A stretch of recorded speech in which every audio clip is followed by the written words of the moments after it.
Pitt, life in the fast lane. Brad Pitt shows no signs of slowing down. At 61, with more than 3 decades of stardom behind him, he remains one of Hollywood's most enduring figures, not because he's clung to fame, but because he's continued to evolve with it. The Pitt of today is something altogether different from the mythic sex symbol who once vaulted into popular culture in Thelma and Louise, shirtless in a cowboy hat and smiling as if he had nothing to lose. That man was raw charisma. This one is something more weathered and nuanced. A seasoned actor, an award-winning producer, and, in his latest role, an aging Formula One driver with something left to prove at speeds of over 200 miles per hour. The summer blockbuster hit F1. The movie may be the most daring production of Pitt's career.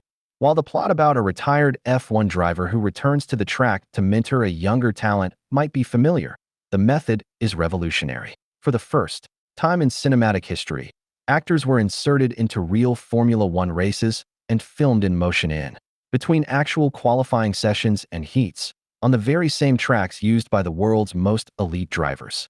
No soundstages, no CGI-laden imagery, just one of the most famous people of all time in full race gear, piloting a car capable of reaching speeds no actor has ever attempted before on camera. As millions across the world are discovering this summer, the thrill of watching F1. The movie in theaters is a visceral, one-of-a-kind experience, one that demands to be seen on the biggest screen possible. The power of the racing sequences is especially engrossing in IMAX, where the track envelopes the screen. The only recent film that captured this kind of old school, must-be-seen in theaters, word-of-mouth attention was the $1.5 billion global smash, Top Gun: Maverick. It should come as no surprise that, like that film, F1 was co-produced by Jerry Bruckheimer and directed by Joseph Kosinski. With the power of Apple Studios and F1 legend Lewis Hamilton behind them, the team was able to go where no film crew had ever gone before, capturing real action, with real actors driving on the most storied courses in the world. It was Joe Kosinski and Jerry Bruckheimer, just coming off Maverick, who said, "We want to make the most realistic racing movie we've seen to date, and I think that's what we've done," Pitt says. To prepare, Pitt and co-star Damson Idris, who gives a star-making performance as the young driver Pitt's character mentors, went through a version of the real thing. Long simulator sessions, track days, and high-performance coaching prepared them for scenes that required not just technical control, but absolute trust in the vehicle. Ever self-aware, Pitt had no illusions about the danger. "It's like being strapped to a missile," he says. But even with the preparation, it's something you can't fully anticipate until you're in it. "There's a moment," Pitt says, "when you come out of a high-speed turn and hit the throttle, and the rear tires fight for grip, and for half a second, the whole world feels like it might spin out from under you." The most harrowing moments in the film are when the camera sits inches from Pitt's helmet, capturing the real G-force tugging at his jawline, his eyes scanning the road with terrifying intensity. This is no green screen illusion.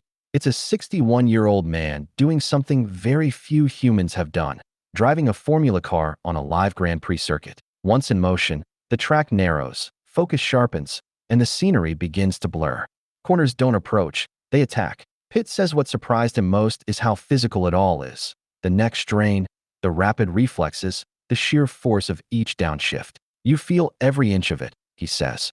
"The car becomes part of your nervous system." The film was shot over the course of multiple race weekends throughout 2023 and 2024, with the F1, the movie crew, given unprecedented access to the action.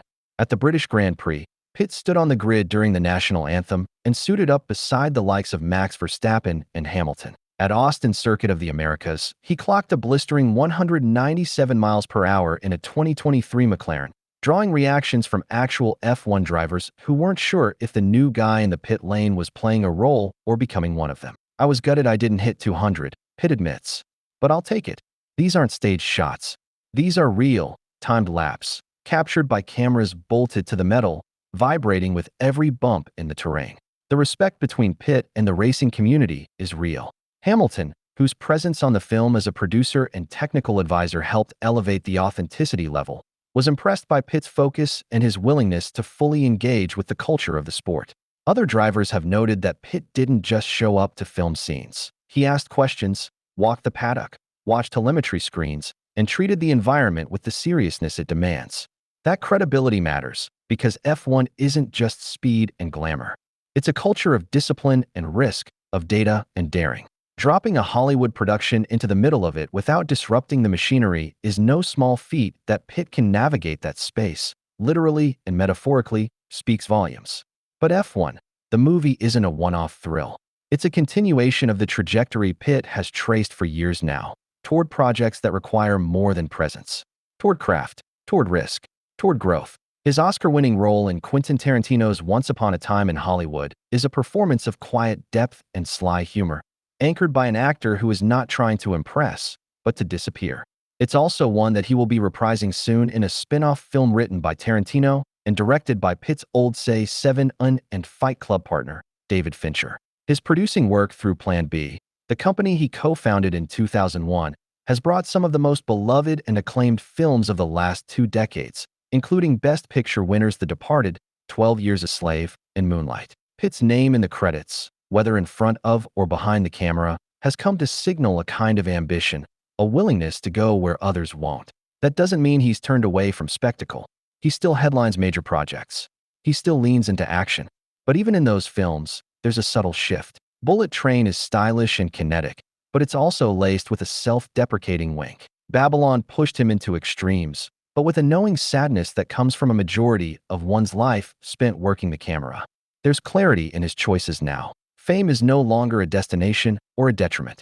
It's a lens. It's a tool. He's spoken openly about aging, sobriety, and fatherhood. He doesn't dodge the difficult topics. He doesn't feed the machine, either. He just works, carefully, selectively, and meaningfully. And yet, that boyish glint remains.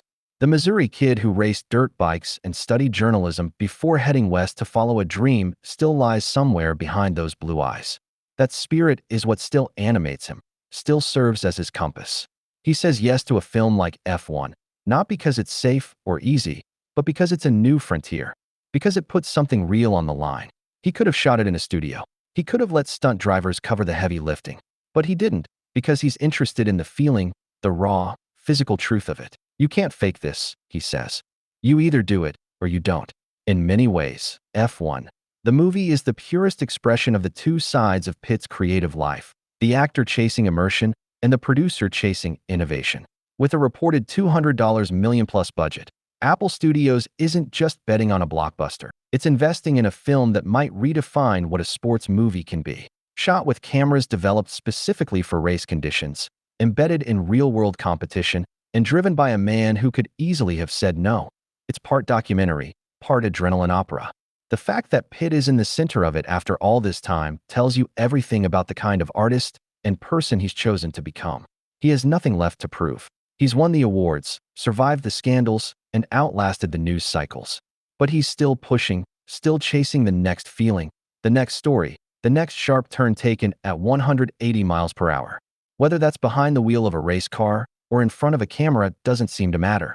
What matters is that he's fully in it. And if you watch him now, in the suit, visor down, head forward, throttle open, you see it clearly. This isn't performance. It's propulsion. It's purpose. It's Brad Pitt, American icon, still accelerating.